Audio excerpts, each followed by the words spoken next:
Assalamualaikum warahmatullahi wabarakatuh. Halo teman-teman, perkenalkan nama saya Carmila dengan NPM 2340403062. Saya merupakan mahasiswi dari Universitas Borneo Tarakan, jurusan akuntansi angkatan 2023. Kan pada kesempatan ini saya ingin menjelaskan sedikit materi tentang menjelajahi dunia pustaka, mata kuliah bahasa Indonesia dengan dosen pengampu Siti Fatuna MPD. Baiklah, kita akan masuk ke latar belakang. Di era modern ini, akses terhadap informasi dan ilmu pengetahuan semakin luas. Menjelajahi dunia pustaka membantu individu memperluas wawasan dan pengetahuan mereka dalam berbagai bidang. Kegiatan ini juga berperan dalam mengembangkan keterampilan membaca kritis, menulis, dan berpikir analitis. Dengan mengulas buku atau karya tulis lainnya, seseorang dapat belajar menyusun argumen yang kuat dan menyampaikan pendapat mereka secara efektif. Mengulas buku atau karya tulis lainnya memungkinkan seseorang untuk menilai kualitas, kelebihan, dan kekurangan dari karya tersebut.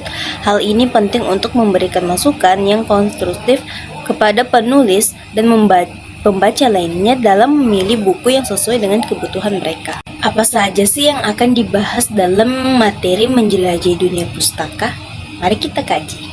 Nah, untuk pembahasan pertama, kita akan membangun konteks teks ulasan buku, yang mana teks ulasan juga ini disebut sebagai teks review. Pada umumnya, ulasan ini ditulis dalam bentuk artikel, sehingga teks ulasan dapat disebut artikel ulasan. Di lingkungan yang kita kenal bahwa ulasan biasanya dibuat terhadap buku, sehingga teks ulasan buku, resensi buku, atau timbangan buku, ulasan merupakan teks yang memiliki fungsi untuk menimbang, menilai, dan mengajukan kritik terhadap karya atau peristiwa yang diulas tersebut. Perlu diperhatikan bahwa menulis teks buku tidak hanya sekedar menguraikan isi buku yang kita ulas, tetapi juga kita menjelaskan bagaimana buku tersebut dapat mencapai tujuan fungsi sosial. Nah teman-teman, kita masuk ke pembahasan yang kedua, yaitu menelusuri model teks ulasan buku. Yang pertama, struktur teks dan hubungan genre pada teks ulasan buku. Nah, struktur teks ulasan terdiri dari identitas, orientasi, tafsiran, isi, evaluasi, rangkuman evaluasi. Nah, berikut adalah penjelasan singkat dari kelima struktur tersebut, yaitu pertama, identitas. Mengulas buku harus dimulai dengan memberikan informasi terkait dengan identitas buku yang ingin diulas. Meskipun identitas ini tidak memiliki peran yang cukup penting, akan tetapi identitas sendiri bersifat operasional pada struktur teks. Biasanya dalam identitas buku berisi informasi tentang judul, penulis, penerbit, tahun diterbitkan, hak cipta, jumlah halaman, bahasa yang digunakan, dan warna sampul dari buku. Identitas pada ulasan buku berfungsi untuk memberikan deskripsi tentang wujud fisik itu peserta, ciri-cirinya. Nah, genre yang mikro yang digunakan adalah deskripsi. Baiklah, yang kedua itu adalah orientasi. Tahap orientasi ini sangat identik dengan pengantar kepada seluruh ulasan. Tahapan ini berfungsi, yang pertama itu menyampaikan informasi tentang buku apa yang diulas, siapa penulisnya, dan siapa pembaca yang dituju. Dan yang kedua itu memposisikan buku yang diulas. Dan ketiga itu memberikan pendapat si pengulas terhadap buku yang diulas. Untuk genre mikro yang digunakan untuk merealisasikan tahap orientasi adalah deskripsi, eksposisi. Perlu diperhatikan bahwa untuk argumentasi tentang kebenaran pendapat belum tersampaikan pada tahap orientasi ini, akan tetapi akan diuraikan pada tahap-tahap berikutnya, terutama pada tahap evaluasi. Dan untuk struktur yang ketiga adalah tahap tafsiran isi. Tahap tafsiran memuat isi, yaitu pertama menceritakan ulasan tentang hal yang dilakukan oleh penulis saat ia menulis buku tersebut. Isi dan meringkas buku yang diulas sebagai hasil dari pembaca oleh pengulas terdapat bukti tersebut. Yang ketiga, perbandingan isi buku yang diulas dengan buku lain yang sejenis. Pembuatan ulasan dituntut harus bisa menyampaikan materi dengan ringkas, yang mana memahami materi dan mengungkapkan dengan bahasanya sendiri yang mungkin dipahami dan dimengerti oleh pembaca. Untuk genre mikro utama yang digunakan untuk mengungkapkan tafsiran isi adalah deskripsi dan rekon. Teman, untuk struktur yang keempat adalah evaluasi. Tahap evaluasi berfungsi untuk menilai karya yang diulas. Dapat dikatakan bahwa tahapan evaluasi adalah bagian inti dari teks ulasan. Karena pada tahapan inilah pengulas dituntut untuk memberikan penilaian analitis, objektif, dan kritis atas buku atau materi yang diulas. Aspek-aspek yang dinilai meliputi yang pertama itu kedalaman isi buku yang diulas. Yang kedua itu tata organisasi gagasan yang tergambar pada penataan bab. Terus itu yang ketiga, gaya penulisan yang terungkap pada kualitas bahasa yang digunakan. Yang keempat adalah keunggulan-keunggulan dan kelemahan-kelemahan buku yang diulas. Untuk genre mikro yang digunakan adalah diskusi dan eksplanasi. Dan untuk yang struktur kelima adalah rangkuman evaluasi. Tahapan rangkuman evaluasi berisi kesimpulan dan saran atas ulasan buku yang telah dibuat. Pada bagian pertama tahapan ini penulis teks ulasan memberikan simpulan akhir mengenai buku yang diulas dan pandangan subjektif pengulas atas buku yang diulasnya sebelumnya. Genre yang digunakan ada dua, yaitu deskripsi dan eksposisi. Di sini saya menampilkan contoh dari teks ulasan buku bank dan lembaga keuangan lainnya, yang mana ini saya buat sendiri. Dan di sini terdapat struktur identitas buku. Yang pertama itu terdapat judul bank dan lembaga keuangan lainnya edisi revisi 2014, penulisnya Dr. Kasmir SEMM, hak penerbit itu PT Raja Grafindo Persada Jakarta, desain cover Octivena gmail.com, dicetak oleh Karisma Putra Utama Office. Terus tuh ada tahun terbitnya 2017, jumlah halamannya 425 halaman, bahasanya bahasa Indonesia. Sampul buku itu latar putih, merah, dan hitam.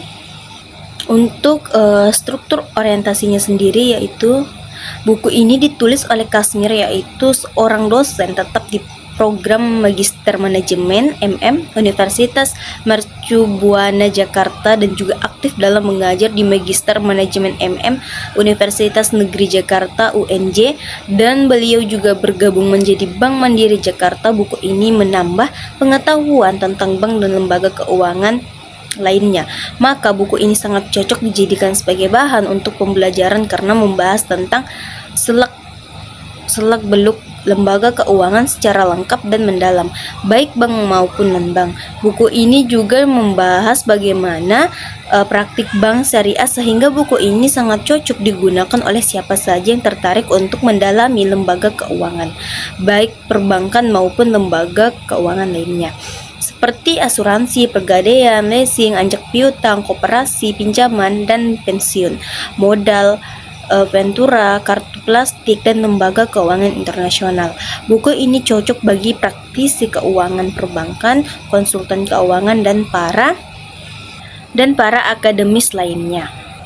Dan untuk struktur yang ketiga itu adalah tafsiran isi yang berisi buku bank dan lembaga keuangan lainnya karya Dr. Kasmir edisi revisi 2004 membahas secara mendalam tentang berbagai jenis lembaga keuangan baik bank maupun non-bank yang ada di Indonesia. Berikut adalah beberapa hal yang dibahas dalam bab buku ini adalah sebagai berikut. Yang pertama adalah dasar-dasar perbankan. Buku ini dinilai dengan pengenalan dasar tentang dunia perbankan, termasuk sejarah dan fungsi utama bank dalam perekonomian. Dan untuk kedua itu adalah sumber dana bank. Dalam buku ini dibahas mengenai berbagai sumber dana yang digerakkan oleh bank seperti tabungan, deposito, dan pinjaman antar bank. Yang ketiga adalah pengenalan bank. Yang ketiga adalah pendanaan bank. Buku ini juga menjelaskan bagaimana bank mengelola dan menyalurkan dana yang mereka kumpulkan, termasuk melalui kredit dan investasi. Yang keempat adalah suku bunga dan jasa bank. Dalam buku ini memberikan penjelasan tentang bagaimana suku bunga ditentukan dan berbagai jasa yang ditawarkan oleh bank kepada masyarakat atau nasabahnya. Dan yang kelima adalah Bank Indonesia dan Bank Syariah.